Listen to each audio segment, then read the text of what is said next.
This man here is Gege Akutami. Gege Akutami is the mangaka behind Jujutsu Kaisen, which is a very popular series right now. I don't know what he actually looks like. For all I know, that robot is actually just him in real life. Maybe Mekamaru is a self-insert character, who knows. Now, I don't think I have to explain to you that this video is going to have spoilers, because look at the title and thumbnail again. What exactly do you think I'm mad about? Oh, and by the way, if my lips look chapped, they're not. They're just red because of how angry and pissed and edgy I am. Frankly, like, the single look into my dark, twisted world would make most simply go insane, but let's just set that aside for now. Now, I'm not gonna mince words here. I'm not gonna be inconclusive about how I feel about this series. I fucking love it. It is amazing to me. I have a couple small issues with it. Sometimes the explanations for things are a bit silly. Sometimes it feels like it's a bit too dense. Sometimes it feels like there isn't much room for the characters to breathe outside of the plot, which are all problems I have with it, but they're not huge issues that fundamentally ruin the show. And the show is still fucking awesome and badass, with really cool and likable characters. Really cool and likable characters, who Gege really likes to kill, by the way. I cannot stress enough how trigger-happy this man is. This man hates seeing his characters live. I have never before in my life seen an author so willing to throw away so many of their characters in one arc. I'm talking about Shibuya, which is the culmination of Season 2. And it is insane. Now, I was first introduced to the show by my friend Arius, who really got me into it, and I was hooked right away. Season 1 was absolutely amazing, wonderful, loved it, and I had picked three top characters at the end of that season that I really wanted to survive Season 2, because Arius warned me that apparently over 60% of the cast dies in Shibuya, which is a high percentage, mind you, in case you guys didn't realize, in case you flunked math class. Normally, I wouldn't be able to understand the implications myself, as I dropped out of math in high school, but this is a special circumstance. This is a special circumstance. My favorite characters were in danger, and I needed them to stay alive, and I had to memorize the numbers. I even ran it through a calculator to see how likely it was for all three of my characters to survive the arc where 60% of all characters died. You want to know what number I got? 6.4%. 6.4%. Now, to be fair, one of my top three characters was Satoru Gojo, and, I didn't feel like he was gonna die anytime soon. He is sort of the most overpowered character in the entire verse. But guess what? There are only so many overpowered characters I can make my favorites. It's not my fault some of the lesser ones are so endearing. My other top two were Kento Nanami and Nobara Kugisaki. They had no such guarantees. No such, perceived at least, plot armor. So I'm not gonna lie, I was really worried going into that arc. These characters had endeared themselves to me so much. I mean, Nanami, he's basically the ideal sorcerer. He's a Giga Chad, he's always operating for his students' safety. I mean, he's kind of the GOAT, I'm not gonna lie. What else can you say about him? And then there's Nobara, who's, she's pretty much a girl boss, so what else can you say about that? She's basically like family to me, like, a sister, and I've never had a sister, so, it's basically like Gege gave me an adoptive sister. This sounds really stupid when I say it out loud. I'm obviously exaggerating for comedy, guys. So I went into Shibuya, and I naively demanded that Gege would not hurt any of my top three. Don't get me wrong, I was gonna cry over any character I like that died, but goddamn, if it was one of those top three, if Gege hurt a hair on any of their heads, I would have been mad. I was basically preparing for war. Things seemed safe enough for my top faves at first. A big part of the early Shibuya arc is Gojo facing off against the disaster curses, and I was actually really shocked that Gojo went down here, even though he just got sealed and not killed. That's kind of a major turning point for the Shibuya arc, because, when Gojo's gone, you're kind of fucked, I'm not gonna lie. There aren't many characters in the verse who even come close to being able to shift the tides of a battle as much as Gojo can. There is Yuta, but he was fucking around in Kenya for some reason with Miguel, which, to be fair, Miguel is the GOAT, the greatest of all time, the legend himself. So you know what, I get it. Point is, Gojo's gone, he's out of the picture, he's not dead, but he's sealed, and that leaves everyone else vulnerable. Even still, nothing seriously bad happened to my favorite characters. Nothing really happened to Gojo because, he was just safe in that prison. The villains needed him alive, clearly. So he was basically off my radar entirely. Now, Nanami and Nobara, more of a tough bet, but, for the time being, they were actually doing fairly well. Nanami wasn't really in any serious danger. Nobara had a bit of a scuffed fight with that, blonde femboy dude, which, I thought was strange. I don't know why why you would make one of your main characters lose to such a narratively unimportant character, even if it may logically make sense, but whatever, Gege's cooking, you can't question him. You gotta let him do his thing. In any case, Nanami comes in, Nanami and Nobara kick the shit out of the femboy, which, that's nice. I like seeing two of my favorite characters team up. Surely it's gonna go uphill from here, right? I was a fucking idiot.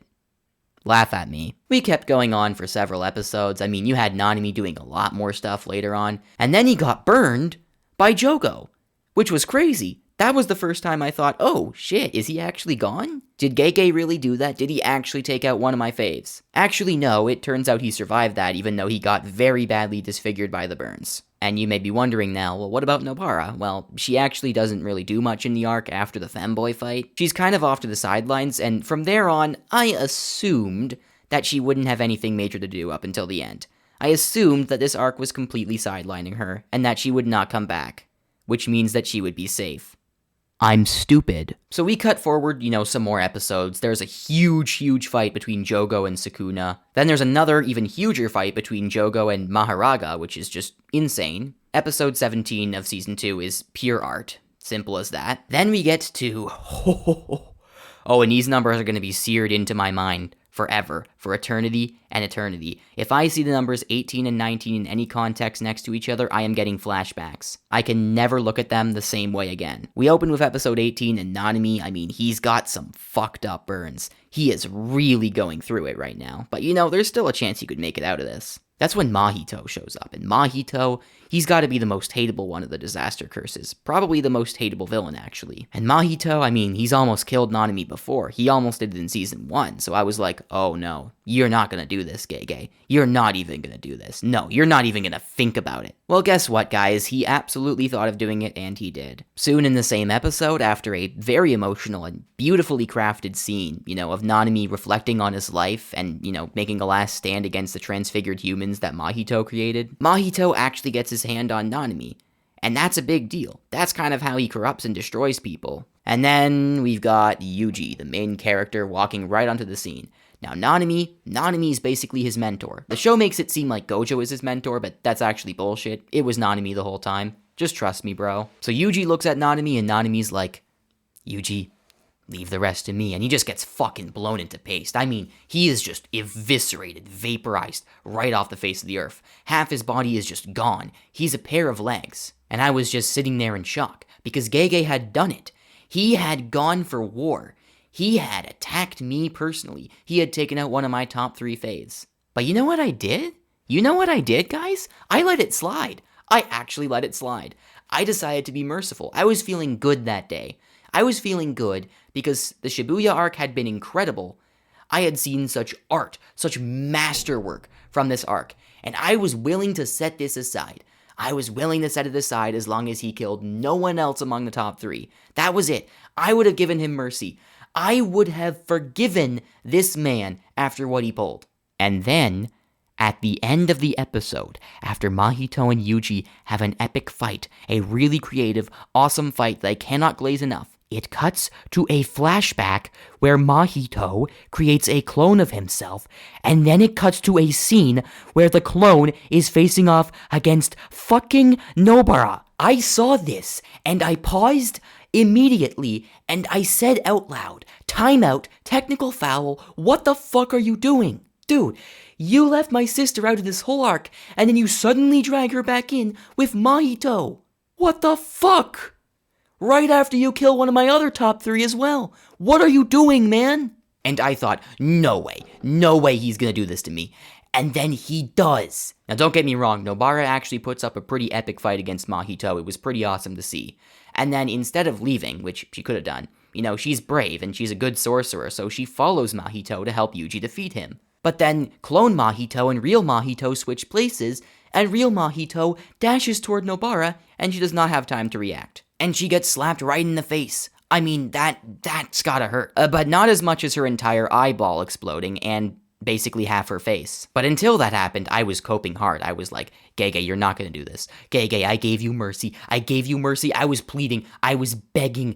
I was absolutely on the floor begging for this not to happen to me. But he did it. He did a long extended flashback. He brought back the fucking chair analogy, which was probably the most painful part. And then he just had Nobara accept her death, turn to Yuji and be like, oh, Yuji, tell the others that I've had a good life. And then her face fucking blew up. You gotta be fucking kidding me, man. I gave you mercy, and then you killed another one of my favorites. Back-to-back episodes, back-to-back deaths. What the fuck? This is like if you were shot and then transported to the hospital, and then the doctor looked you in the eyes and instead of healing you, just shot you again. That's exactly what this feels like. The one saving grace is that another top character, not in my top 3, but definitely up there, Todo shows up immediately, and Todo is fucking based as shit. He is awesome.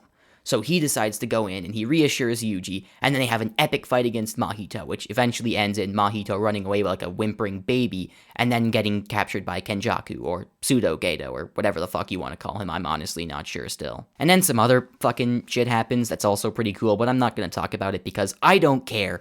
Because you took away 2 of my favorite characters. What the fuck? What a shitload of fuck. This man has personally affronted me on so many levels. I cannot believe the audacity. I almost admire it. This man flew so close to the sun with Nanami, and I was giving him a second chance, and then he squandered it immediately. He looked me in the face and he laughed. He broke into my house. He shot a family member dead. He turned to me and I told him, okay, you know what? This is fucked, but if you don't do that to another member of my family, I'll forgive you because I'm that desperate.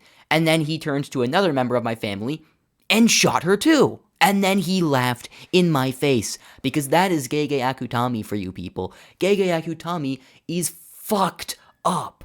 He is a menace to society. He must be stopped. But I love his work, 10 out of 10, would recommend.